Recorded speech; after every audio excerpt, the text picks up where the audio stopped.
One. So start करते हैं, हम आगे कंटिन्यू करते हैं अपने नेक्स्ट कन्वेक्शन से, which is your convection of consistency. देखिए नेम से ही समझ में आ रहा है, कंसिस्टेंसी, कंसिस्टेंट रखना है। अब क्या कंसिस्टेंट रखना है वो हम यहाँ पर देख लेते हैं। The convection of consistency means that same accounting principles should be used for preparing financial statements year after year. अब मैंने कुछ प्रिंसिपल्स फॉलो किए अपने फाइनेंशियल स्टेटमेंट बनाने के लिए फर्स्ट ईयर में, अपने बिजनेस के फर्स्ट ईयर में। नेक्स्ट ईयर हम चेंज कर दिए, फिर चेंज कर दिए, फिर नेक्स्ट ईयर आने पे चेंज कर दिए, तो इससे प्रॉब्लम क्रिएट होगी फाइनेंशियल स्टेटमेंट को समझने में। जो यूज़र्स होंगे फाइनेंशियल स्टेटमेंट के, इंटरनल एक्सटर्नल, उनको समझने में प्रॉब्लम होगी, क्योंकि हम प्रिंसिपल चेंज कर रहे हैं बार बार।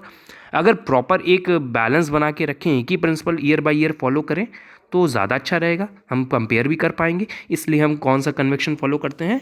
Convection of consistency. तो देखते हैं इसमें क्या है, सेम प्रिंसिपल फॉलो करना है हमें। A meaningful conclusion can be drawn from financial statement of the same enterprise when there is comparison between them over a period of time। एक मीनिंगफुल कंपैरिजन तभी निकलेगा जब हम एक प्रॉपर प्रिंसिपल फॉलो करेंगे, एक रेगुलर कंसिस्टेंट वे में principles को फॉलो करेंगे, और एक ही प्रिंसिपल, जो भी हम प्रिंसिपल ले रहे हैं उसको ईयर ऑन ईयर बेसिस पे फॉलो करेंगे। But this can be possible only when accounting policies and practices followed by the enterprise are uniform and consistent over a period of time. अगर आपको कंपेयर करना है दो कंपनी को, suppose आपको Eveready को आपको कंपेयर करना है किसी और बैटरी मैन्युफैक्चरिंग ड्यूरासेल से।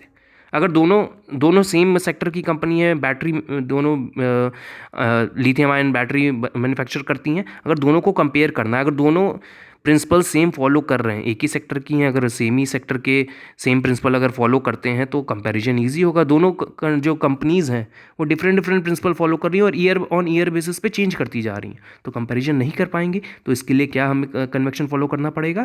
Convection of consistency. और ये अकाउंटिंग एक कन्वेक्शन कहता भी है कि आप एक ही प्रिंसिपल फॉलो करिए, बार बार चेंज करने से प्रॉब्लम क्रिएट होती है। This is your convection of consistency.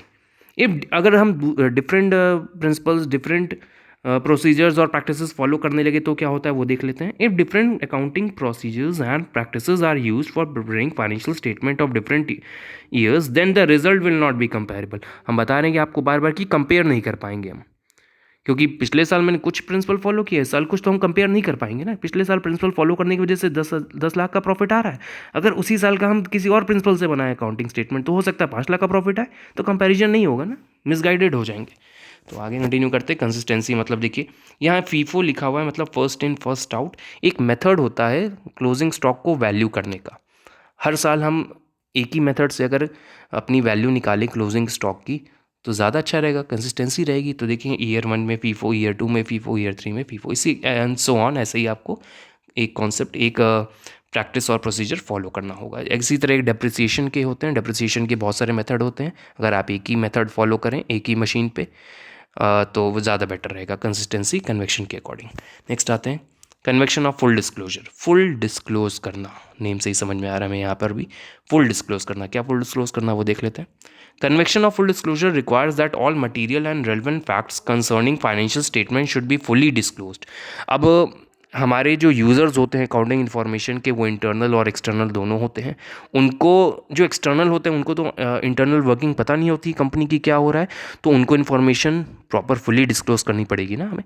तो इसीलिए यहाँ पे कन्वेक्शन क्या कहता है कि आपको फुली डिस्क्लोज करना है अपनी कंपनी के फाइनेंशियल स्टेटमेंट में ईच एंड एवरी इन्फॉर्मेशन। तो क्या होगा इससे फुल डिस्क्लोजर होगा, सबको एक एक इन्फॉर्मेशन मिलेगी कि कंपनी में क्या हो रहा है।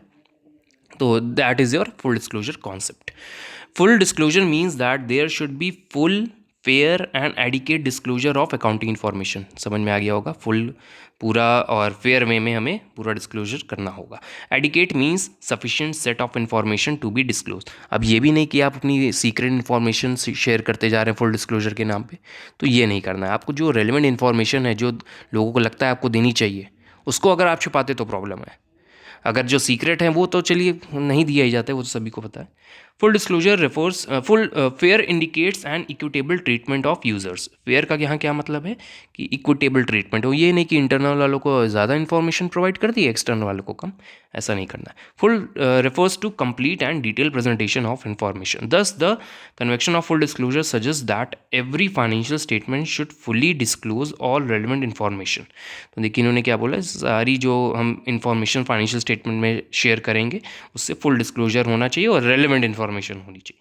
Late us relate it to the business. एक बिजनेस से रिलेट करते हैं इस कन्वेक्शन को, चलिए देखते हैं क्या है। The business provide financial information to all interested parties like investor, leader, lenders, creditors, shareholders etcetera. एक बिजनेस जो है अपनी फाइनेंशियल इन्फॉर्मेशन सबको प्रोवाइड करता है, जहाँ नेम दिए हुए investors, lenders, creditors, shareholders etcetera. The shareholder would like to know profitability of the firm while the creditor would like to know the solvency of the business.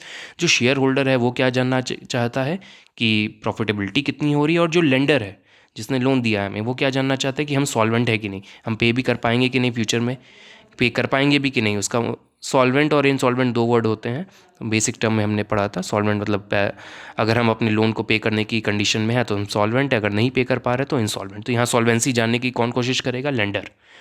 तो ये दो एक condition रखी इन्होंने। If in the same way other parties would be interested in the financial information according to their requirement. अब ऐसे बहुत तरह की पार्टीज़ होंगी जो हमारे यूजर्स होंगे जो अलग अलग इन्फॉर्मेशन जानना चाहेंगे, तो सबको हमको प्रेजेंट करनी होगी, फुल डिस्क्लोजर करना होगा according to their requirement. This is possible if financial statement discloses all relevant information in full, fair and adequate manner. ये तभी पॉसिबल होगा अगर हम सारी information full, fair and proper adequate manner में प्रेजेंट करें। आई थिंक समझ में आ गया। फुल डिस्क्लोज करना है, देखिए यहाँ पे एक प्रेजेंटेशन है जिसमें हमको फुल डिस्क्लोजर दिखाना है। तो चलिए, thank you everyone. Next video में हम बेसिस ऑफ अकाउंटिंग जो होते हैं, कैश, अक्रूवल एंड हाइब्रिड, उसको हम कवर करेंगे, आप उसको ज़रूर से देखिएगा। Till then, thank you everyone.